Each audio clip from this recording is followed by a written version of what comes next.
Early this week, Razer Studios released the second DLC for Automobilista 2. The Silverstone Pack gathers 4 different layouts of this home of motorsports, 2 of them being some of the most iconic, especially the one from 1975, which played a very important role in gathering motorsports fans worldwide. If you wish to be aware of the On Wheels TV contents and comments about sim racing, please subscribe to the channel.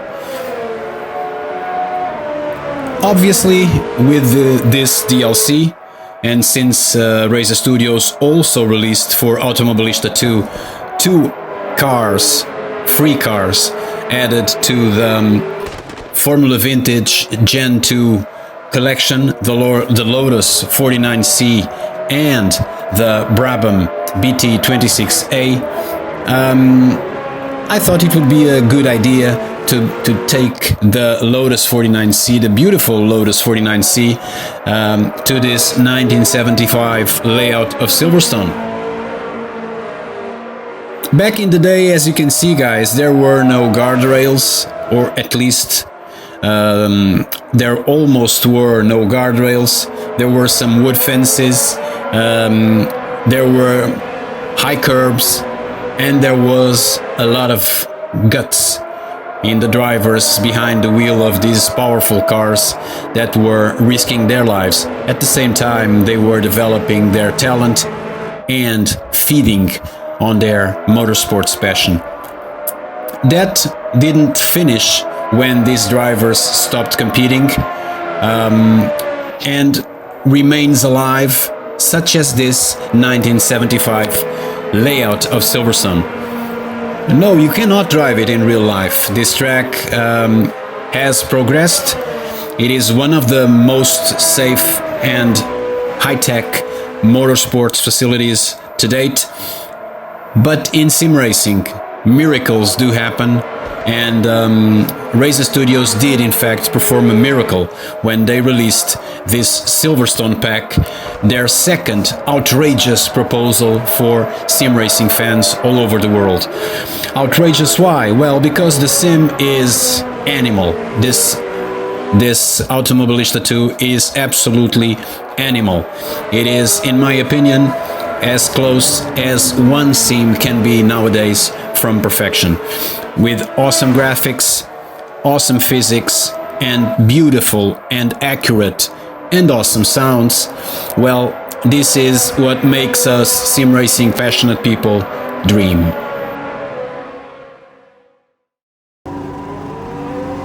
Well, guys, I like to dream, but I'm not a dreamer.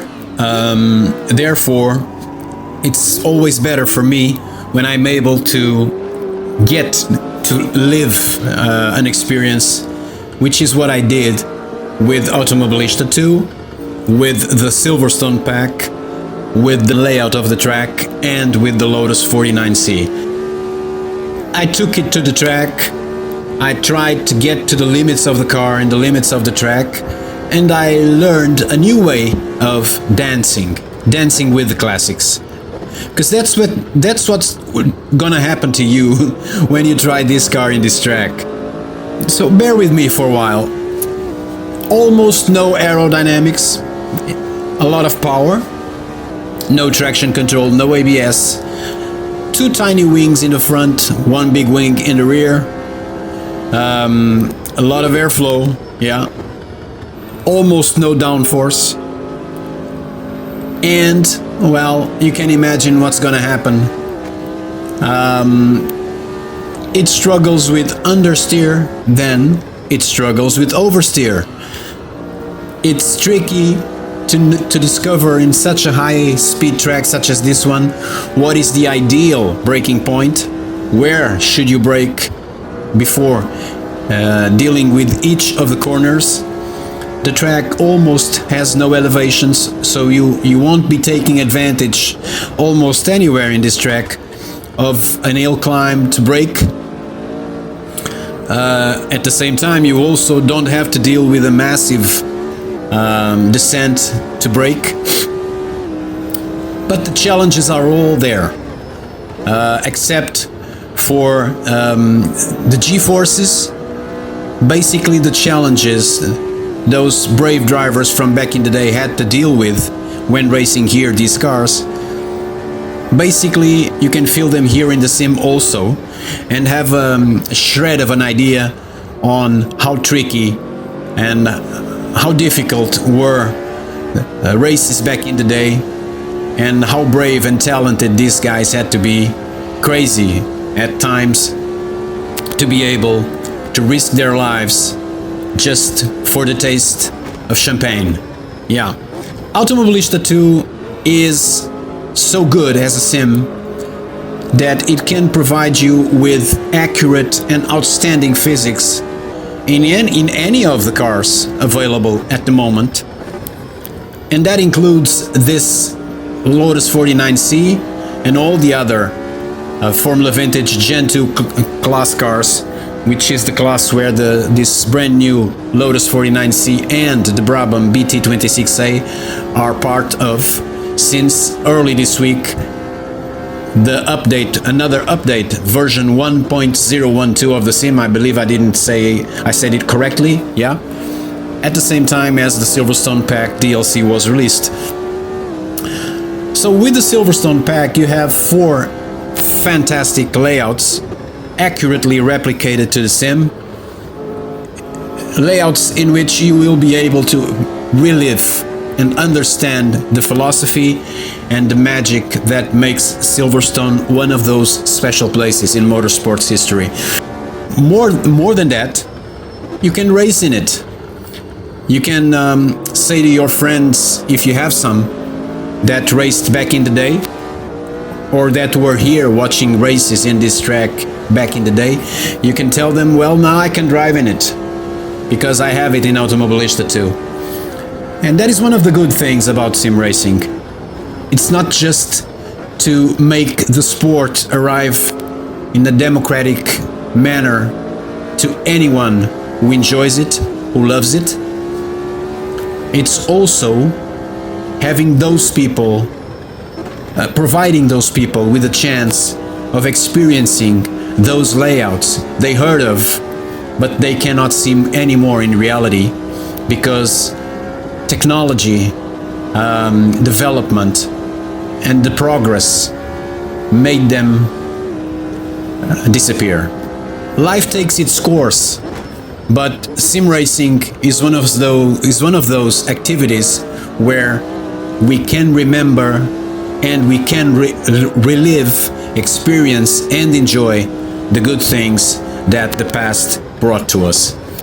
I can't imagine how hard it was from the guys at Razer Studios to develop this, all these layouts, all these 4 layouts. Of course, the current layout is accessible, but many of the info that allowed them to deliver these other layouts of the track, completing the heritage of Silverstone, very well replicated and immortalized for sim racing.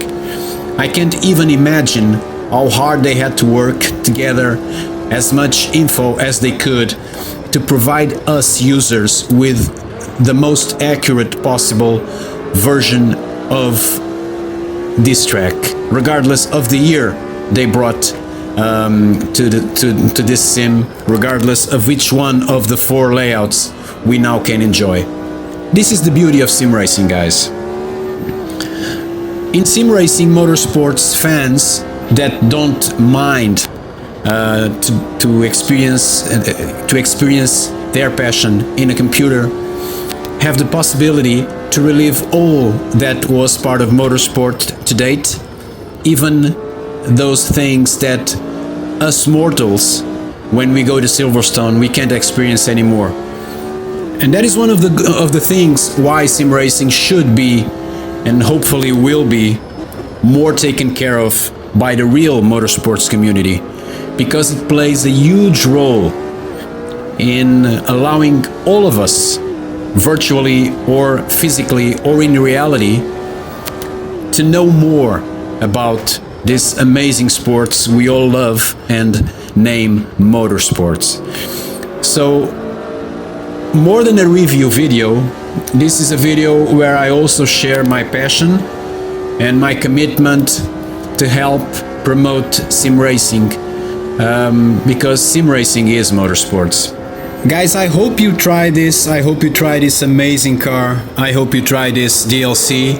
I also hope and would very much like if you could comment, if you could share your opinion about this DLC, about this track, about the sim, and about my approach to the videos. I do my best, and most of all, what it's important for me, to try to guide you guys through sim racing content, in case you are wondering and feeling lost. At the same time, I'm just trying to share with you guys my tremendous passion for sim racing, a sport I discovered not that long ago, but since then has been a part of my life, and I'm very thankful for that. I'm also very thankful to guys such as the team from Race Studios, who are also passionate about sim racing and try to make it a professional activity, but a worthy one, and one that deserves our credit and our investment, because we all motorsports fans and sim racing users benefit from it. This is the way to go. So please, Race Studios, keep up with the awesome work you have been doing.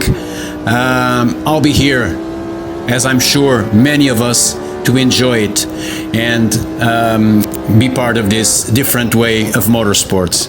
As I said before, guys, please subscribe to the channel. Provide me with your thoughts, even when you are just making fun of this mistake. Well, I couldn't finish the video without doing it. Cheers, guys.